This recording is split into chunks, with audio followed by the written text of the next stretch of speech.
Call of Duty World at War is set in the Pacific Theater for the first time ever in Call of Duty. We at Treyarch didn't want to go back to the same World War II. We wanted to completely redefine that, much the way that Modern Warfare kind of set that bar up high in what you would expect from a modern shooter. We're going to do that for a World War II shooter.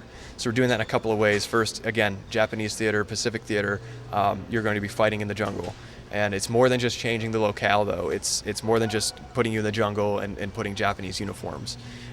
It's completely reworking the AI and rewriting the AI from the ground up. The way the Japanese fought is completely different than anything we were used to. Hey, I'm Hank Kersey. I'm the military advisor for Call of Duty. I've been with the franchise for all the games. And we've just put out the next game, just getting ready to put out the next game. There's some issue folks have with going back to World War II. I can tell you they won't be disappointed. This is telling a story that's never been told. It's talking about the legacy of courage and sacrifice. That was the United States Marine Corps in the Pacific Theater, and they've done it very well. Treyarch Studio has gone over the top to make a great game. My bullet points for Call of Duty World at War: got to play the tanks, got to check out the new party privacy systems, be sure you check out the new spawning system that we put in, enjoy the new perks, love the new tanks, and play war. I am brought in at several levels of the production of the game to make sure that they're, get the last little azimuth check and they're on track. First we talked about the tactics of the Japanese army and how that'd be different. We talked about how fanatic the Japanese were in their combat in the Pacific Theater and how we'd have to change up the way the artificial intelligence for the enemy worked because of the way these guys were.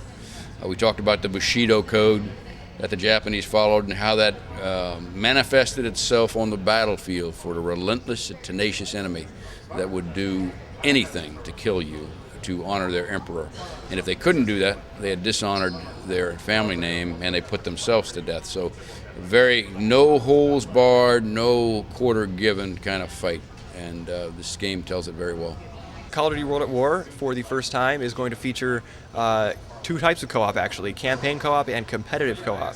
So you can play through the single-player campaign with up to 3 other friends, 4-player online co-op, or you can play with them competitively through the co-op campaign. So you will be playing against the AI through a single-player mission, but you're going to be competing for score: most headshots, most kills, most revives, stuff like that.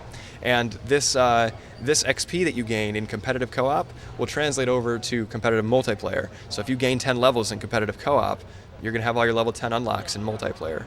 Our multiplayer is meant to be keep that core Call of Duty 4 multiplayer experience intact. We had a lot of fun with that. So you're going to have class-based, perk-based, weapon attachments, kill streaks, etc.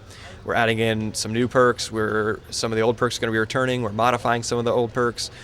New kill streak bonuses. Instead of helicopters, we're going to have the Dogs of War, calling a swarm of attack dogs, and we're adding vehicles and squads into our multiplayer. So now you can jump into a tank or an armored personnel carrier and tear up the battlefield with that, or you can join up in a squad and you can work with your squad mates, have squad-based perks, squad-based challenges, and squad-based enhancements. So really pushing that play with a friend, play with your comrades between our co-op and our squads.